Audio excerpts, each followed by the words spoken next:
Good morning. I want to show you guys some plants around the garden. So let's go take a morning garden walk.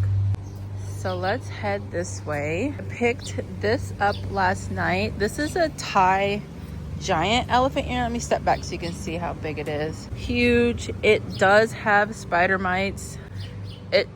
Elephant ears, they just literally are spider mite magnets. It is what it is. We treat with a little neem spray and then we move on. There's nothing really that we can do to just keep them off indefinitely. It's just a part of growing elephant ears. And so one thing I did while I was at the nursery is I made sure the infestation wasn't like severe. So there are some really badly infested plants at nurseries. So I just made sure it was just a little bits here and there. This plant is struggling a bit. They all kind of were. And I think it just has to do with it being in such a tiny pot. The roots are coming out of the pot. So this guy definitely needs some new soil, new pot, bigger pot, and I think it will bounce back really well. Because you can see kind of like there's some yellowing in here. There's some yellowing on the edges, and that also, you know, the spider mites do help with that, making the leaves age out sooner, killing the leaves. So definitely this plant will do well with a repot and some fresh new soil. Sorry, I am not talking well. It's a little bit early for me. Anyway, so we've got this Thai giant. But one thing that I was like interested in, I'll just say, so it's the Thailand giant strain. This is as big as it gets. This big elephant ear can get 9 feet tall. So the tag is just a little confusing. This is as big as it gets. Do they mean like the size it is now? But then they say this big elephant ear can get 9 feet tall. So I'm a little bit confused. I'm gonna say what it is now is not as big as it gets. But then also the Thailand giant strain. So does this mean that this is a hybrid plant? You know, a cross between a couple of plants? I don't know. Because why say Thailand giant strain? That makes me think it has Thailand giant in its lineage as opposed to it just being a full Thailand giant plant. I don't know. If anybody knows that, let me know. But here it is, and it's big and gorgeous. I have to look in the garage and see if I've got a pot to accommodate it. Over here, these aren't new. I've had them sitting for a bit, but these are some caladiums that I got on clearance from Lowe's, and this is clowning around at Proven Winners. And if you've watched any of my other videos, I started some Proven Winner caladium bulbs probably about a month ago now, and they are doing fabulous. This was one, clowning around was one that I wanted but didn't get. They kind of just send you a random mix of bulbs, and all the ones that I got are gorgeous, but I really wanted this one too, and I happened to find it on clearance. So win-win. Check out my banana. I think this is red obsidian. This will need to be overwintered. It's not hardy to where I live, zone 6A, Ohio. So I will dig this up, pot it, and then bring it indoors, probably go into the basement. It's got this new leaf coming out. If you guys saw one of my other videos, it got damaged by the heat. It got damaged by hail in May. And so this plant is bouncing back really well. It's gotten so much taller and it looks great. Look at that. All right, so let's go look at some more tropicals. I do have another elephant ear over here in the pond, and this one also has some spider mite damage on it. Let me see if I can get that to clear up. So you see like the little white, the little white areas, that is spider mite damage. And again, look at where it's living. It has the most humidity that any plant would need. It's in a pond and still has spider mites. So this is just something you deal with. You treat it, you can spray it with the neem spray, and then you just move on with life. It is what it is. So let's go this way. I want to show you guys all of the tropicals that I have going. That's what this video will be. A tour of the tropicals. So let's go this way. Hi, baby quail. Hi. I gotta get them some food. They're almost out. They eat so much food. It is driving me nuts. This is a passion flower vine here, And I would say, yes, this is a tropical plant. At least it looks tropical. I don't have a bloom open yet, but I'll put a picture on what the blooms look like. I think I have a picture of one. Last year, I had 2 passion flower vines and was able to get fruit started. So the fruit started growing and then it just kind of died off and fell off the plant. So this year I'm hoping to get better fruiting. I've got a plant here and then a plant over here on that trellis. All right, so let's look for some more tropical looking plants. I've got this purpley plant. That's kind of tropical. Cut flower garden is looking really good. I have a banana that I planted up there. That is a Musa Baju banana, and it is supposed to be hardy to our zone. And I have planted probably about 4 of the Baju bananas. None of them have survived over winter, and so I'm trying it again. This is the last time I will probably try this, because I feel like the problem with the last ones where I planted them too late in the season for them to get established. That's what I'm telling myself. So this year I got these planted in pretty early. As soon as the stores had them, I got them, and hopefully they will have time to establish. So I have 3 in the garden. So we've got one there, and then I put one up here on the hill at the very top. I think this will be a really nice spot for it. Once it starts getting huge, I think it'll look really nice there, and it looks really good there next to the hydrangea also. So let's turn this way, see if we can find some more tropical plants. Head down. We've got a little hibiscus here. Hibiscus have very big tropical blooms on them. This is I think it's cookies and cream. It's a Proven Winners variety. It has little flower buds on it. It's very young plant. I just got it last year, and it was in like a trial size, so like very like a 4-inch container. So this is what it looks like this year. We've got some gorgeous plants here. They look tropical. They're giving Jurassic Park vibes. And then we've got my ostrich ferns. They always give Jurassic Park vibes. I apologize, someone's getting their grass cut. So these big leaves are Ligularia, and this is give you an idea of how big they are. Pretty big, beautiful. This is year 2 for them, and they have made so many babies. I could pot these up and probably sell them. Like, there's babies everywhere.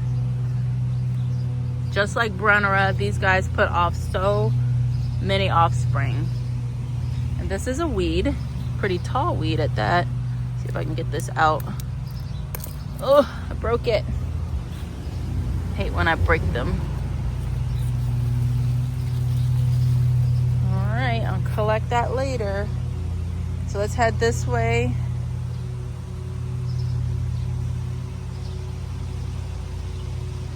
Heading down here, you've got your Colocasia elephant ear in this big pot.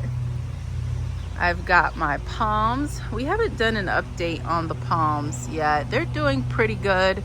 I feel like they should have more foliage than they actually do. I need to start fertilizing, see if that helps. But they're putting out maybe a new leaf every 2 weeks, which feels really slow. And it is really slow, I feel, but obviously Ohio is not their native, land, so they will probably grow different here. We've got our cannas, and then we've got more elephant ears mixed in. Let's go this way, and we'll back up. Isn't that pretty? I got to do some maintenance in here because we've got some leaves that need to be cut. But look at that, cannas, and then we've got the palms on either side. Looking pretty good. Now they do get fertilized. I started doing that early last month. We started fertilizing through here, but we might need to do something a little bit stronger for the palms. I'll do some research before I do that because I don't want to hurt them. But I know the elephant ears and the cannas can handle a little bit stronger fertilizer. So typically I do a fish emulsion fertilizer, And that is very like, that's a very light fertilizer. And I do have other fertilizers, like my tomato fertilizer is very strong. That could be a possibility for these plants, but we'll see. I have to do more research before I go pouring on some extra strong, extra strength fertilizer, because I don't want to burn anything. You can burn your plants from fertilizer. It can hurt them, so just be cautious. That is pretty. Okay, so let's go around this way. I've decided I'm leaving my hose out all season long. There's no reason for me to drag it back in because I use it every single day. Every day I'm hitting my hanging baskets. I'm hitting the containers with just a bit of water, not too much, but I pull it out every day. I'm watering in the greenhouse almost every day. Just hitting things with a little bit of water, especially like the orchids and stuff, like the way they're set up with bark, you know, as their substrate. I like to just hit them with a little bit of water. It runs through the bark. It's just a little something. Here's another hibiscus. This one's been in the ground about 4 years and it is loaded. It's a dinner plate hibiscus, so the flowers get huge, like the size of a dinner plate. And it's gorgeous. It looks beautiful up against these two different hydrangeas. We've got the Incredibles here. And then this one is, I can't remember, but it is a limelight. That's what it is, a hydrangea limelight. All of these are proven winners, including the hibiscus, if anybody's interested. All right, so let's go this way. All right, so here is my banana. And then I also planted some cannas back here. This is what it looks like. This banana is doing really good too. I like the width that it's getting with the leaves, growing really well.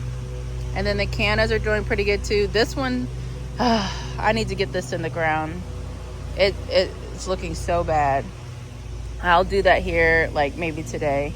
But there's one there and two back there. I just need to get this one more like in this space somewhere.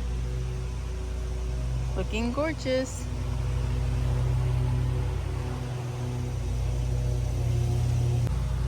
So I'm coming over here because I have houseplants outside and those are tropical plants. So we've got an umbrella tree here, which is doing so good since I brought it outside. It looks amazing. We've got an elephant ear down here. This is, I can't remember the exact variety. I've had it for several years. We've got another elephant ear. This is an anthurium. We've got elephant ear here. And then I've got a couple elephant ears in my pond here. They're looking pretty good. Everything's doing really well out here this year. I'm very happy, very pleased. I just wish some frogs would come to my pond. That's all I want really this summer. I want some frogs to show up. I even thought about kidnapping some frogs from the nearby creeks and stuff, but I figure that's probably not a good idea. There's the garden this way.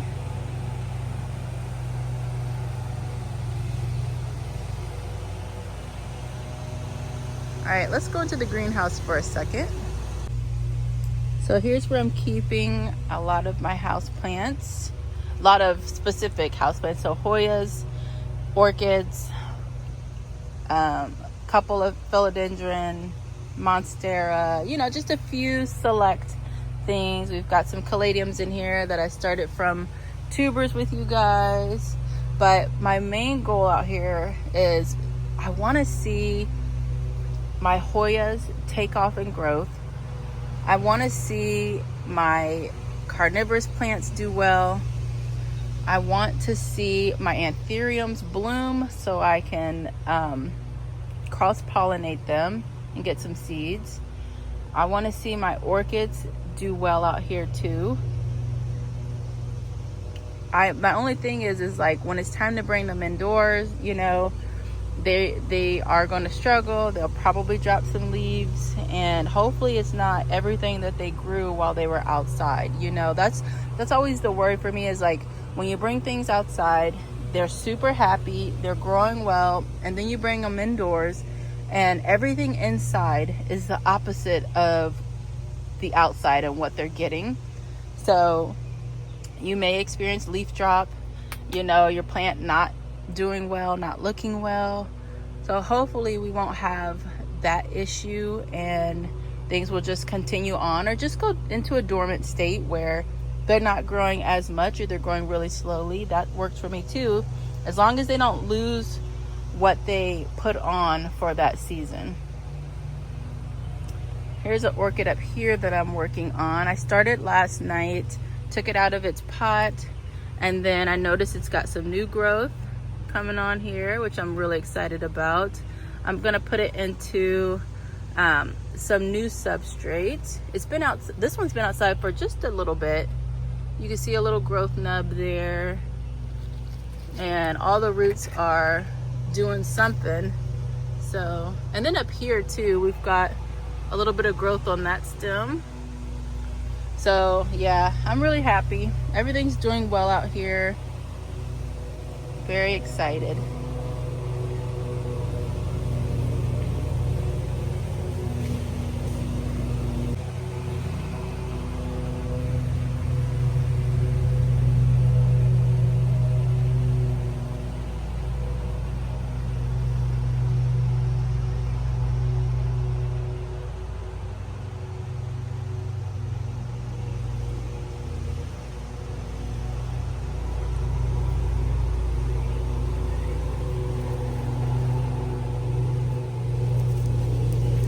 I found this at a greenhouse yesterday, the same place that I got the Thailand giant.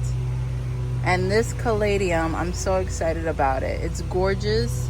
And I feel like I found like this has variegation. So I'm hoping like the leaves start throwing out variegation. So we'll see. There's a new leaf coming there. It looks like it's got some white on it. So we might have a little variegated leaf coming out there. Gorgeous, gorgeous plant. Look at that color. Beautiful.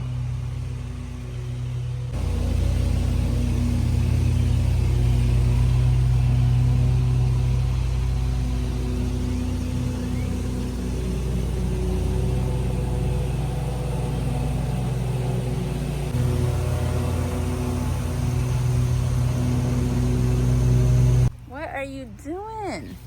Get out of the netting. Go, you stink bug.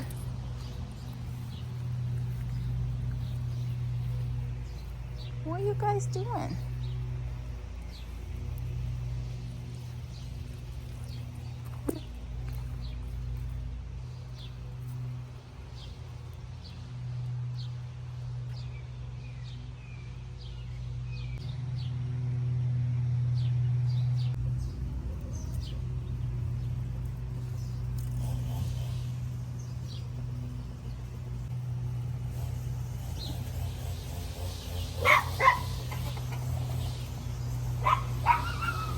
Thank you guys so much for watching this video. I hope you enjoyed it. Let me know if you have any questions about any of the plants you saw in this video, and I'll see you guys in the next one. Bye.